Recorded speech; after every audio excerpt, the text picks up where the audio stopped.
Asdeqa, salam alaikum, bonjour ou bonsoir les amis, j'espère que vous allez bien. En tout cas, c'est ce que je vous souhaite et surtout pour le meilleur des cas.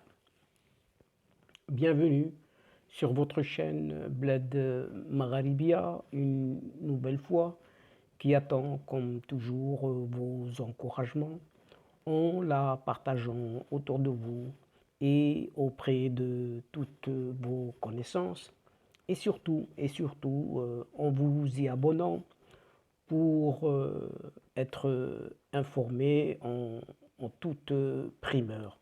Un tout grand merci de nous recevoir chez vous et parmi vous.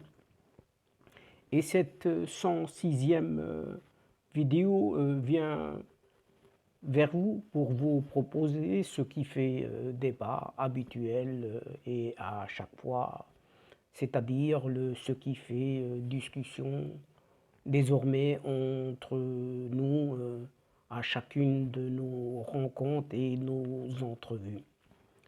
Le CQFD de votre Bled Maradibia se consacre cette fois-ci à ce bon vouloir de ce vieux pouvoir algérien, pour ne pas dire des rageux, on rage tout le temps, surtout contre la Tunisie, à cause des militaires égyptiens intervenant, paraît-il, pour superviser ce qui est appelé, entre guillemets, le coup d'État opéré par le président de la République tunisienne.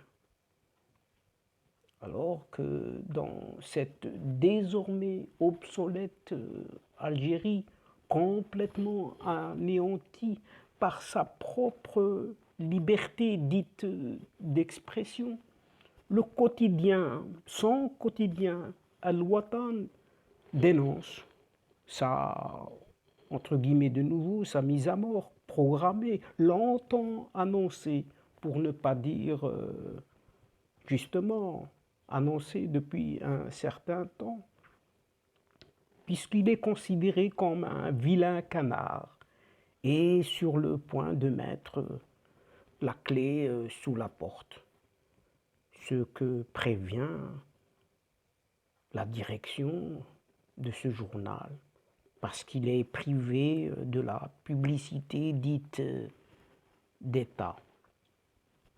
En effet, ce quotidien ne parvient plus à survivre financièrement et il alerte donc par conséquent par là sur la répression qui s'abat sur la presse subitement algérienne.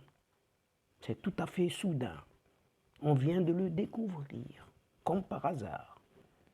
Et il en est de même pour le site satirique algérien Al-Manchar, Lassi, autrement dit Lassi, qui disparaît sous la pression de ce pouvoir complètement dépassé, puisqu'après 5 années d'existence, Al-Manchar suspend son activité à la surprise générale et sobrement cette fois-ci, pour une fois, sans rire du tout. Il donne rendez-vous à ses lecteurs en leur disant dans une Algérie meilleure ou peut-être pas. Et en ces moments, ce pouvoir algérien aux abois est en rage un peu partout et surtout contre la Tunisie où, paraît-il, des militaires égyptiens seraient intervenus pour superviser, entre guillemets de nouveau, ce coup d'État opéré par le président de la République, ce Kais Saïd. Et ce qui s'est passé en Tunisie est un coup d'État en bonne et due forme, simplement ou impliquant des militaires égyptiens venus en appui pour superviser la manœuvre orchestrée par Qais Saïd. C'est en tout cas ce qu'a affirmé un journal britannique ayant fait des révélations fracassantes à ce sujet. Au moment de l'annonce du gel des activités du Parlement et l'éviction du Premier ministre tunisien, ce Hichem Mechichi, dimanche dernier donc, il n'y avait pas que des Tunisiens au palais présidentiel de Carthage. Et selon le média britannique Middle East Eye, MEE, il y avait également des militaires égyptiens envoyés en appui afin de superviser le coup d'État opéré par Qais Saïd. Et le même média a révélé que le Premier ministre tunisien Hichem Mechichi a été brutalisé et même blessé lors de son interrogatoire au palais présidentiel de Carthage dimanche 25 juillet dernier, et que c'était peut-être ces militaires égyptiens qui ont mené l'interrogatoire. Et Middle East Eye, MEE, a souligné que le coup de force opéré par le président tunisien a reçu la bénédiction de son homologue égyptien, Abdel Fattah el-Sisi, et du prince héritier d'Abu Dhabi, Mohammed Ben Zayed. Le média a également révélé que ce qui s'était passé dimanche au palais présidentiel de Carthage a provoqué une vive réaction de la part d'Alger. Tiens. Selon la même source, ce pseudo-président algérien qui s'est hâté aux fameuses initiales, donc, a fait comprendre à son homologue tunisien, ainsi qu'aux principaux responsables politiques de l'opposition tunisienne, qu'Alger, attention, qu'Alger ne tolérerait en aucun cas que cette Tunisie se transforme en zone d'influence égyptienne.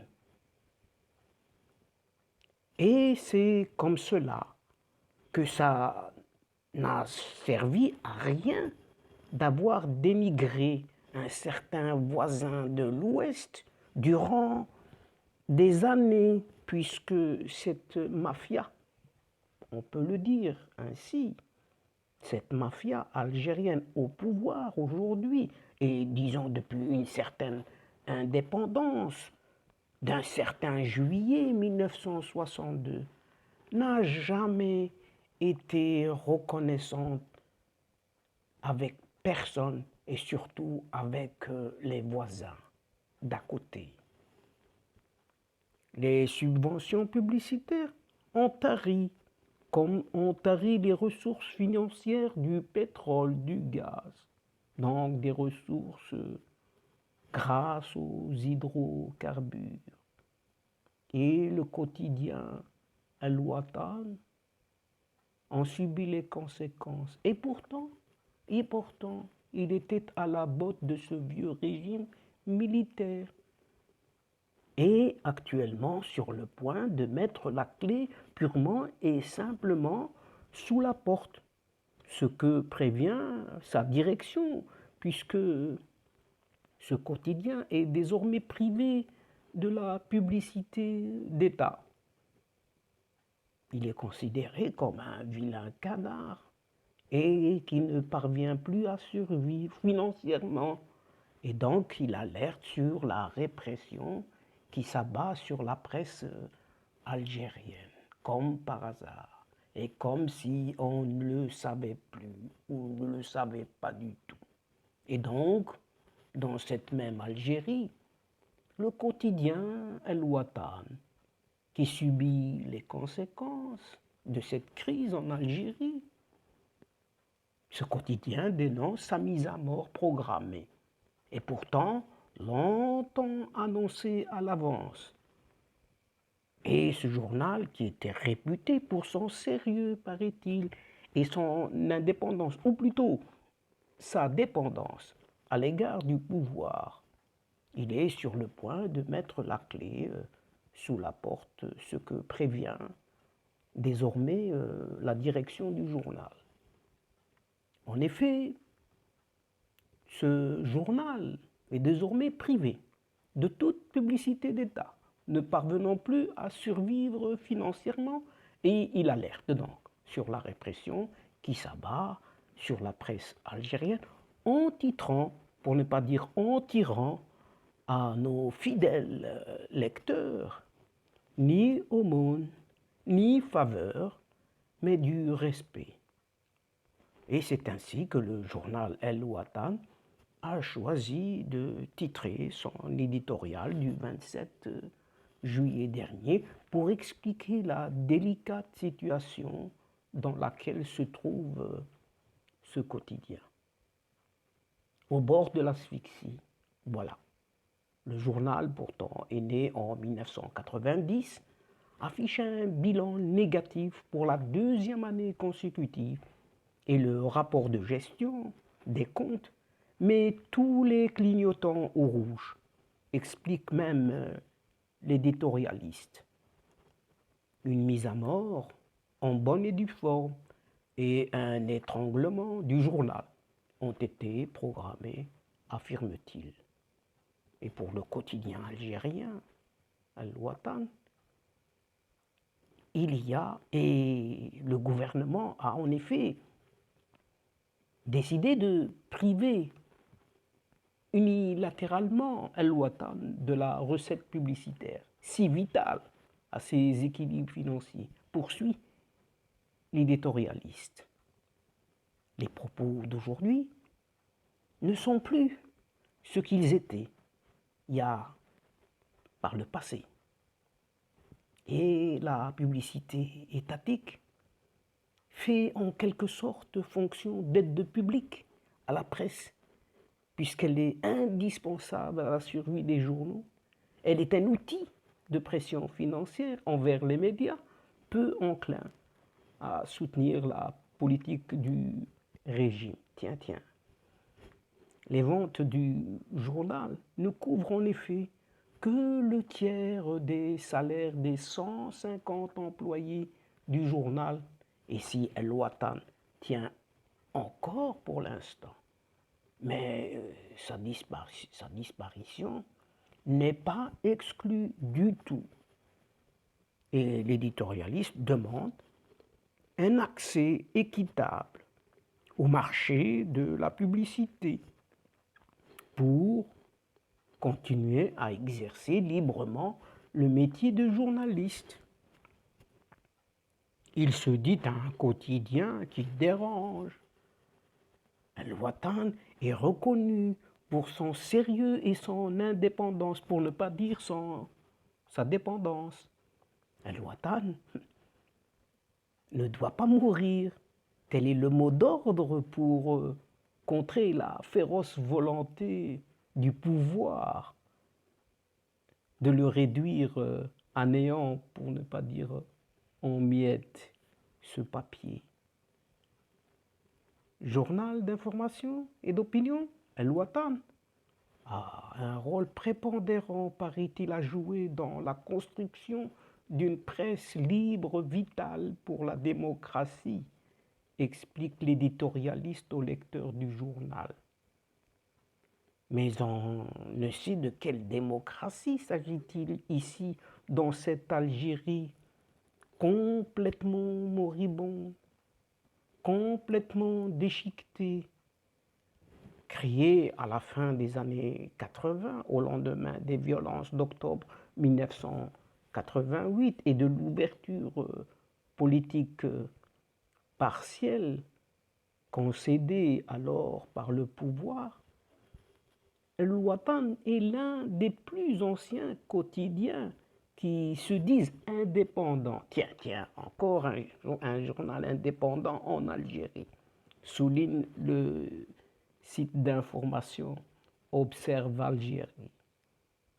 Sale temps quand même pour la presse, commente ainsi l'auteur de l'article. Et effectivement, c'est un sale temps que traverse non seulement la presse algérienne, mais le pays dans son entièreté. Et depuis le début du Hirak, un mouvement de contestation tout à fait populaire, tout à fait démocratique et sans précédent, lancé en 2019, la répression contre les médias et contre le peuple, disons-le tout simplement, est de plus en plus forte. Et les intimidations contre non seulement les personnes, les citoyens, mais aussi et surtout des journalistes qui sont devenus légion courante en Algérie qui s'écorchent. Et au nom de cette sacrée sainte liberté d'expression entre les mains de ces vieux caporaux en kaki, le site satirique algérien Al-Manchar, la SI, a disparu auparavant, juste avant, et disons à son tour tout simplement, sous la pression de ce régime militaire. Après 5 années d'existence, le site satirique Al-Manchar suspend donc son activité à la surprise générale et sobrement, pour une fois, sans rire du tout. Il donne rendez-vous aux lecteurs dans une, paraît-il, une Algérie meilleure. Ou peut-être pas. Et il fait rappeler ces 5 magnifiques films que vous ne pouvez pas regarder à cause des coupures d'Internet. Le pouvoir s'engage à taper moins fort sur les médecins lors des prochaines manifs. Ou encore, faut-il débrancher ce vieil abbé aux fameuses initiales également, qui était l'ancien petit président, pour récupérer un respirateur artificiel. Mais ça ne fait plus rire du tout. Dans une Algérie sous coupe réglée, les titres des articles grinçants, Al-Manchar, la SI, donnait le ton, mais désormais, on ne peut plus les lire, ces manchettes.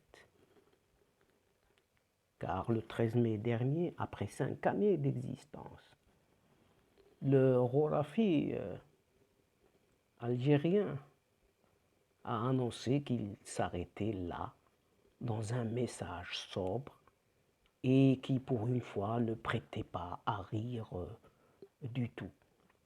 Disons-le, pauvre Al-Manchar a oxydé dans cette Algérie. Ou plutôt, on l'a oxydé dans cette Algérie. La fin de ce célèbre site a immédiatement fait réagir pour, entre autres, liberté. Cette décision de suspension est la conséquence directe d'une campagne de pression et de répression qui traque la liberté d'expression.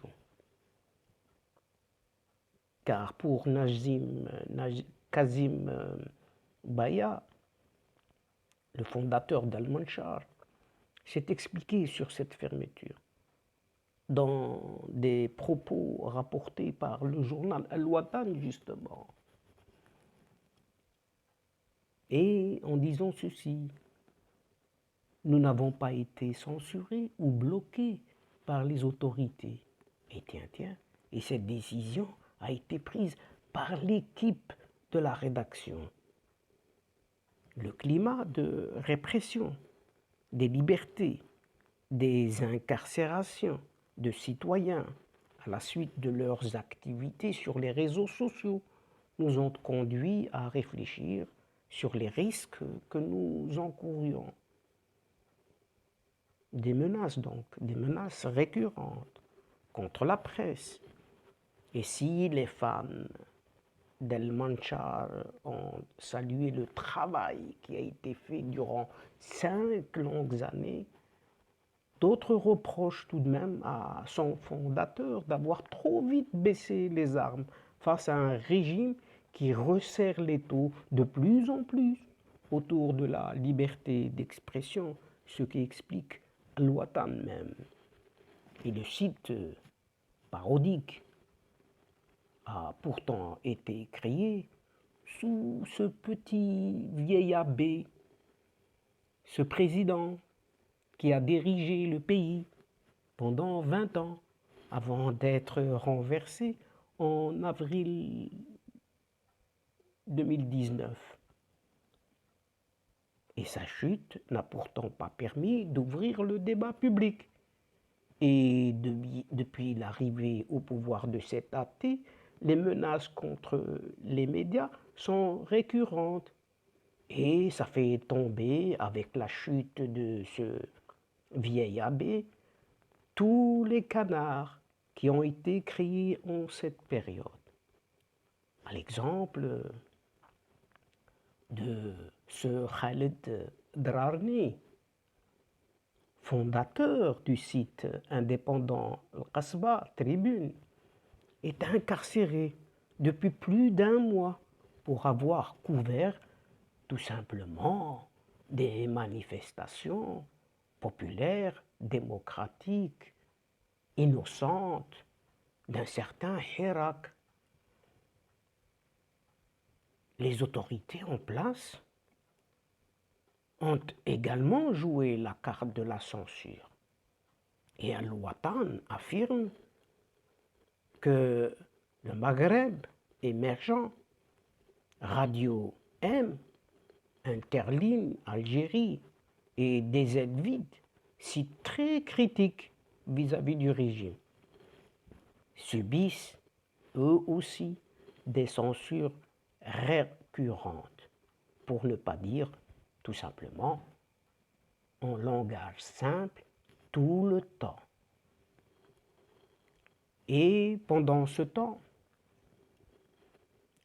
cette Algérie-là demeure absente du top 500 des super ordinateurs de juin 2021, contrairement aux voisins de l'Ouest, le Maroc, qui a le super ordinateur Toubkal classé 130e.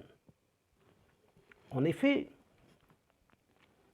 au moment où le monde entier est dans une course folle à la domination dans l'innovation scientifique et technologique, avec des investissements massifs dans ce qu'on appelle les RD ou la RD, c'est-à-dire recherche et développement, l'Algérie demeure à la traîne et classée parmi les derniers au monde,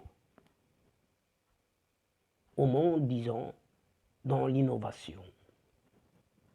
Et dans l'indice mondial de l'innovation 2020, l'Algérie est classée 121e sur 131 pays, loin derrière le Maroc, qui se classe 75e, et la Tunisie juste après la 78e place.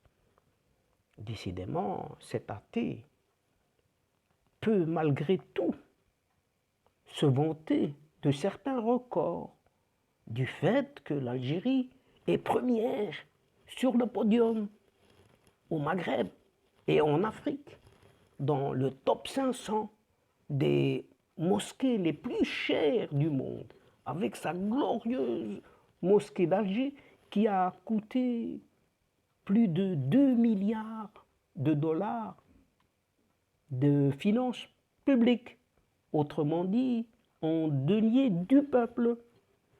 Alors qu'au niveau mondial, la Chine domine avec 188, excusez du peu, super ordinateurs dans le top 500. Les Chinois sont devenus si fanatiques dans les sciences et la RD, donc cette recherche et développement, que l'Amérique tremble et invente une nouvelle guerre froide contre la Chine pour tenter de freiner l'ascension de cette Chine vers le rang de première puissance mondiale. Et voilà donc, chers amis, ce résumé de ce qui se passe avec ce régime qui n'arrête pas, pour dire tout simplement, avec des termes très simples et faciles, d'ennuyer les voisins. Et donc, chers amis, c'est ici que prend fin notre entrevue de ce jour, tout en prenant congé de vous et en refermant la séquence, tout en espérant vous retrouver très bientôt avec un immense plaisir à travers votre Ce qui fait débat habituel ou ce qui fait tout simplement discussion entre nous à chacune de nos rencontres. Pour ma part, je vous dis merci pour votre confiance, pour votre fidélité et votre patience, mais surtout pour votre participation, de nous suivre jusqu'au bout des séquences et de nous écouter. Mais ne nous oubliez pas de nous aider réciproquement, mutuellement, et surtout d'aider votre chaîne Bled Magharibia en vous y abonnant afin de recevoir les informations le plus rapidement possible et surtout en primeur. Et de partager autour de vous et partout où vous êtes les séquences vidéo de votre chaîne et de la faire connaître. Au revoir les amis, al-asdiqa, salam alaikum wa rahmatullahi ta'ala wa barakatuh. À la prochaine fois et à bientôt. إلى اللقاء في حصة أخرى إن شاء الله. مع السلامة.